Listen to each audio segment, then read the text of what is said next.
Well, this is Christian Clements again. And Kevin Clements. We're going to talk about our next brew. Isn't that right? This one's Christian's baby. Christian's excited about this one. I'm pretty excited. So, we went with another pre-made malt canister. And this is Thomas Cooper's IPA, so it's the Indian Pale Ale. Now, Thomas Cooper's is an Australian company. So as we were talking to the brewers, the guys from F.H. Steinbart, they were saying that because we're from the Northwest, that a European IPA actually doesn't have that much hops. And obviously we're from Beertown, Oregon, Portland. We love hops. Hop State, Oregon. Exactly. So what they did was they led us to the Munton's dry malt with it being lightly hopped. So this is going to add hops to our beer so that it has more of that Oregon taste to it. And again, like we talked about last time, we're going to be adding in malts. We don't have to add quite as much sugars. And that's going to give that a little more body again. Yeah, more body, more taste. Yeah. Because it's not going to, turn to alcohol as much so that we can actually savor it. But also, I'm a big Widmer Drifter fan, which is a citric IPA. And so we were talking to the brewer there, and he said that if we grab the Cascadian hops out of his fridge, for the last 5 minutes of our brew, we can drop that in, and it'll give it a citrus flavor. So one, it's going to add more hops. And two, it's going to give you that citrus flavor that I really love. One of the things about adding hops into the end of your cook cycle is, while it will add flavor, it adds a little carbonation there. It adds a lot more aroma to the beer. So it's going to be a much more fragrant beer as well, adding that all in with the citrus and the fragrance and more hoppiness. So we're going to kind of put things together now. We're going to get together and we're going to go ahead and brew the beer. I think we're going to fast forward for that so you guys don't have to bear with the whole process. I mean, unless you like watching us screw up and try to figure things out, I'm sure you're just more entertained by us drinking our new beers and then figuring out what's out there, don't you think? Well, I'm not sure what they're interested in, but I'll tell you what, you should be interested in trying some of this. Yes. Now, I don't know if we've hit on this before, but see this right here? That's colored bottle cap.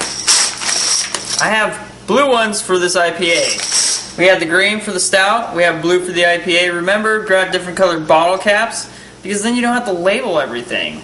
Then you just go, okay, green's for this one, blue's for this one, red's for this one. And then also if you just like one beer, then you can just know that color's for that day.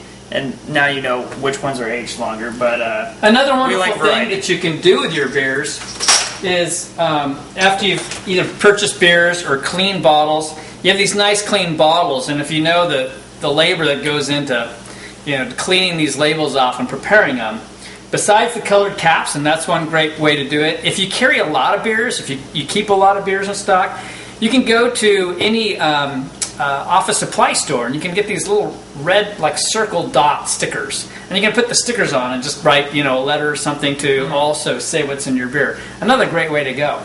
Yeah. And we're going to show you a few more tricks here too. When we go through this today, one of the things that we're going to do to avoid concern of any burning going on is we're actually going to get this up to about 185 degrees, the water, and then pull it off of the burner as we mix it in, which really reduces any need or concern of burn going on. So, yeah, we weren't talking about me burning myself again. We were actually talking about burning the brew. That is, if we didn't edit that part out. Yes, he burnt himself on the stove here moments ago. So, here we go. With no further ado, we're going to start brewing up this next batch. Gather round, ye lads and lasses, set ye for a while, and hearken to me mournful tale about the Emerald Isle. Let's all raise our glasses high to friends and family gone, and lift our voices in another Irish drinking song. Consumption took me mother and me father got the pox. Me brother drank the whiskey till he wound up in a box. Me other brother in the troubles met with his demise. Me sister sister has forever closed her smiling Irish eyes. Now everybody's died, so until our tears are dried, we'll drink. Alright, so earlier we talked about how I had gotten some hops with a citrus blend, the Cascade hops. And so we just opened it up. We got about 5 to 6 minutes left in our boil time, so let me it's tell almost you. there.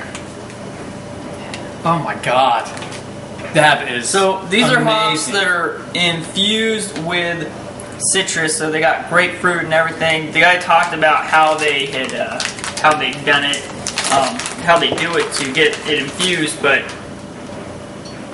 gosh, this smells amazing. good. I mean, I get excited about citric IPAs. That's my thing. I love hops. I love the little citric taste. Widmer came out with a specialty one during one of the Portland brews, brew festivals. It was called Captain Shattuck, and I had a conniption, and they haven't come out with it since. And so There are a I'm lot trying of to make theories and philosophies on how you put your hops in.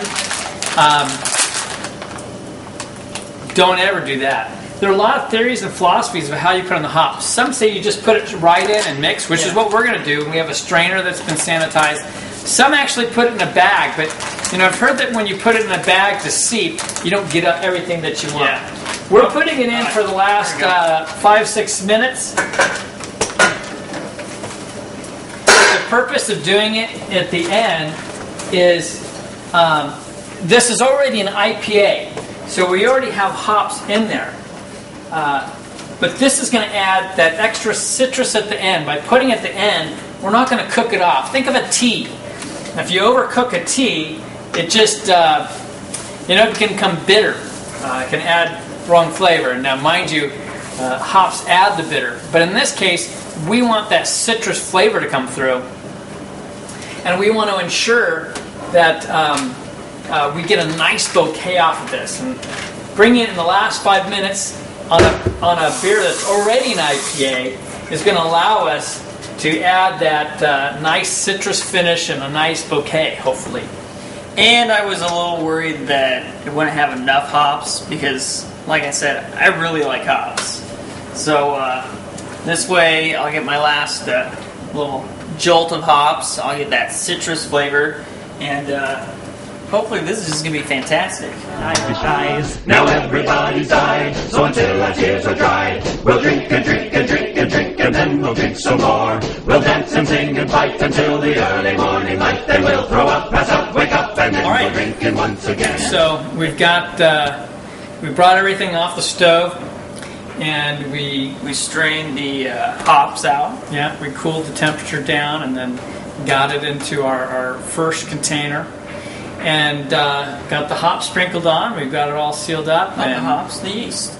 Excuse me, man. I keep doing that. So we got the yeast and so now, well, it's what's going to turn it into alcohol, and that's right. So that is important. And so now it's starting the process. Mm-hmm. Depending on how fresh the yeast is and so forth, this could be a process that'll take anywhere from 2 days to, and some brews, a week. I'd expect it probably within 2.5 to 4.5 days will be ready for bottling. Anyway, we don't want to bore you with those details. The fact is we've got an IPA that's brewing that's going to have an awesome citrus finish, so we hope. And we'll be sharing that with you next time. Hopefully in between, like I say, we're going to take you to one of our local breweries and share some of the fun that we have locally. Fantastic places in the Portland Metro, Hillsborough areas. And we might even figure out what our next brew might be. What do you think? We're going to be working on that one. So, cheers. Beer to all. Have a good time. Yeah, enjoy your day, and we'll see how fast we get to the next beer, depending on how much I'm drinking of our first 2 brews. So much, and we thank you again. Yep. See you later. Portland Brews. Yeah, totally.